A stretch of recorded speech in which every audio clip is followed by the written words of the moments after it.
The days of the lies. Did Fani Willis lie on the stand? Cell phone data is going to be able to track this one down. Leave your comments down below. Listen to this. It's days of our lives in a Georgia courtroom as Fulton County DA Fani Willis and her hand-chosen prosecutor and former lover Nathan Wade face questions about their credibility. It's interesting, it's salacious, but is it legally relevant and sufficient enough to get them kicked off the case? Katie Kurchowski is a former federal prosecutor and current defense attorney, and she joins us now. Audience or the commenters, put a 1 in the chat if you think she will get kicked off this case. Put a 2 in the chat if you think that they don't have enough evidence to kick him off this case. Or put a 3 in the chat if you think that the cell phone data will prove it all, right? Let's continue. Thank you so much for being here. I like a good soap opera as much, I guess, as the next person does. But has defense counsel made the case for the disqualification of the prosecutors in your judgment? Well, this is definitely a great soap opera, although it's very sad because there are defendants on the other side of this that have their lives hanging in the balance, essentially. So I think we can take a look at what the Supreme Court said in 1935 about prosecutors. And what they say is that a prosecutor may strike hard blows, but they are not at liberty to strike foul ones. And I think here, Fani Willis, along with Nathan Wade, is really on the verge of not only being disqualified from this case, but having this case dismissed with prejudice because of these new text message and digital communication revelations. How do you view the standard? I mean, I a million years ago was a prosecutor. We ran from the potential for conflict. We didn't want. So this is the caveat. This is the caveat in case you don't know. Fani Willis, basically, she is the Atlanta DA that's going against YSL and also President Trump. She's trying to disqualify him, XYZ. While she's trying to do that, he digged up some dirt on her. She's having an affair with someone that was previously married, but legally still is married, right? And it's someone that works for her, which is a conflict of interest. They're stating that the money that they received, right? She did not give it to the person that she's having sex with. She did not give it to him. He made his own money, right? And she did not know about his marriage or anything along that nature. She thought everything was over with. Come to find out, the divorce attorney that's representing the guy that she's supposedly be having intercourse with knows that he's still married, right? And it's a conflict of interest, and his bar license is now in jeopardy. Bar license means not the license that you go and drink, the license that you go to for law, right? So he's in a pickle. The whole thing is in a pickle. She stated that when it was time for them to go on trips and stuff, that they used the government money in order to go on trips, right? They're saying no, they used their money, but there's no receipts. She paid him in all cash. The thing about paying him in all cash, right? You don't really know what's spent if it's all cash, no receipt. So the caveat is this. If it's all cash, no receipt, people don't understand. When you're going through an investigation, they use your phone as well. Your cell phone is considered cellular data, which means that all it's practically doing is collecting data on you and everyone around you, right? So normally when you do something, it's premeditated. It's thought about before you do it, even if it's not well thought about. So those messages will be in the thread. So now they have something called Cellhawk. And they're using that to bridge them talking prior, right, to 2020. So they supposedly start talking in 2018, 2019, which was during his divorce.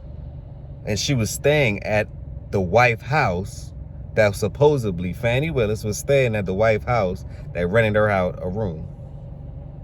But yet you had sexual intercourse with her supposedly ex-husband, but legally was still her husband.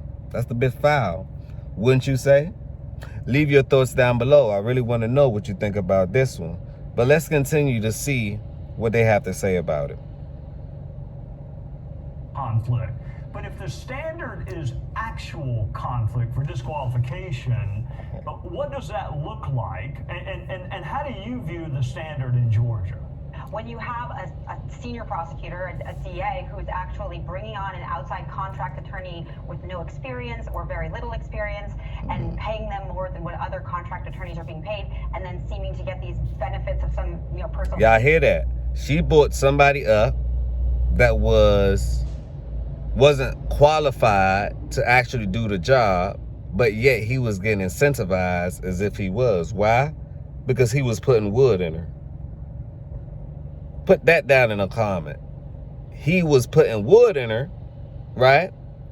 Which then made her overlook the people that really qualified. And now she's thinking with her heart instead of thinking with her brain, which that's what a woman does. But let's continue. This just looks sloppy for modern women. It looks sloppy. And if y'all seen the way Fani Willis went in that court as if she's entitled and this, that, no, this is how you prove this. She's talking back to the judge and all of this. And this is y'all DA? What's going on in this world? She's more masculine than most. Can we talk about it? It's not my cup of tea. It may be a cup of tea for you, but not for me. I like mine fit, feminine, and friendly. And to me, Fani Willis, you're scary. You're scary. You're very much so scary. But let's continue.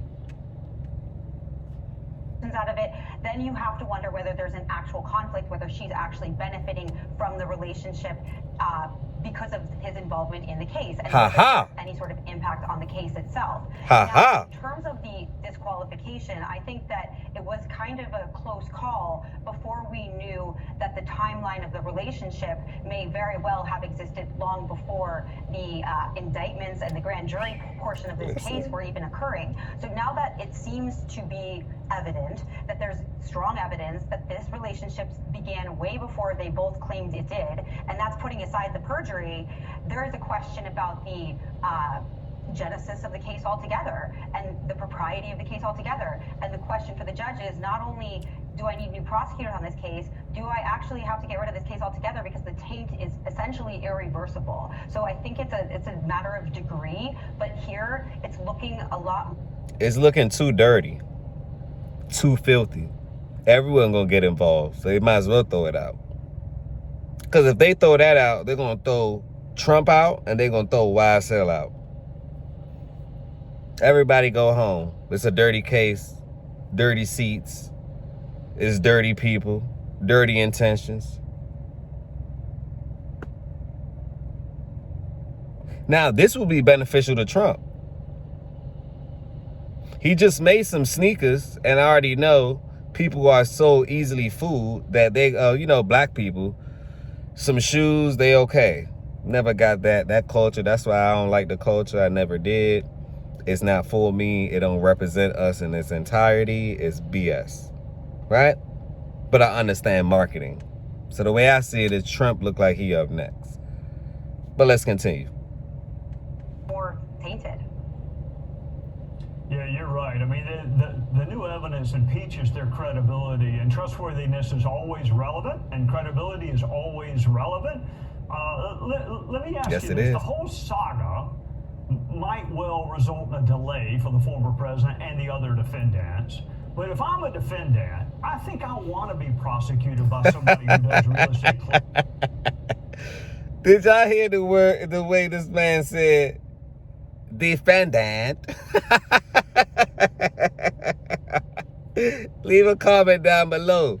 Is the zest level at an ultimate level right now? Is he zesty or nah? A bit flamboyant or nah? Let's run it back. Listen. Might well result in a delay for the former president and the other defendants. But if I'm a defendant, I think I want to be prosecuted by somebody who does real estate closings or drafts wills. I don't want someone with lots of prosecutorial experience, do I? So is it possible to win the battle and lose the war by getting these two kicked off the case? I think that's an interesting point. I think that altogether, though, the defendants are going to go for the gold here, which is the full dismissal, because how can you ever trust the propriety of this prosecution from the very beginning when you know that at least... You can't trust them. The evidence is there. You cannot trust them. Why? By their words. They not even telling you when they really started talking. So if they can't tell you that and they under oath, then they just break oath? Put a comment down below if y'all believe that they already broke the oath. They already broke it. So what measures will be put in place? Or the fact that they're the DA and they work for the county, they work for Atlanta, is going to get swept under the rug? What y'all think? Would this get swept under the rug? And if so, if it does, right? That's why I say accountability. This world needs it, because if the DA gets away with that, then who's to say that the citizens can't get away? It's no accountability. And Fani Willis, that's a modern woman mythology or mentality. So therefore, that goes to show there's no accountability, not even in the courts. That's why to get married in the United States today is like, oh my God. What are you doing? You know, the laws is not on your side, fellas. And it never will be. Because in order for this world to flourish, it has to be a lack of accountability. To flourish in the direction that they want it to go, the same story. If we wanted to go into a new direction, we have to hold men accountable. We have to hold women accountable. We have to hold Fani Willis accountable. As long as we hold the guy that she's talking to, that works for her, him accountable for his actions as well. But let's continue. It seems Fani Willis was conflicted, or at least appears to have been conflicted, in personally involving herself in benefiting from this prosecution of all these people. So I see your point in terms of having a so-called less experienced prosecutor on there, but if you can avoid a prosecution altogether, then I don't think anybody's going to want to roll that dice, regardless of how inexperienced they think a prosecutor might be. I look forward to talking to you next time. Thank you for joining us on a Sunday night. Hey, Sean Hannity here. Hey. Well, leave your thoughts, leave your comments down below. Let me know what you think about this. Was Fani Willis innocent, or was she playing a dirty game? Did she try to talk to a married man knowing that he was going through the process of his divorce, right? Let me know what you think. Is she's misrepresenting the Atlanta DA and the Atlanta circuit? Or does she think she owned the circuit? Leave your thoughts down below. I really want to know what you think about this one. Smash that like button. Tell a friend to tell a friend. This is the beginning. This is not the end. And subscribe to the channel. On that note, peace, blessings. And don't forget, love.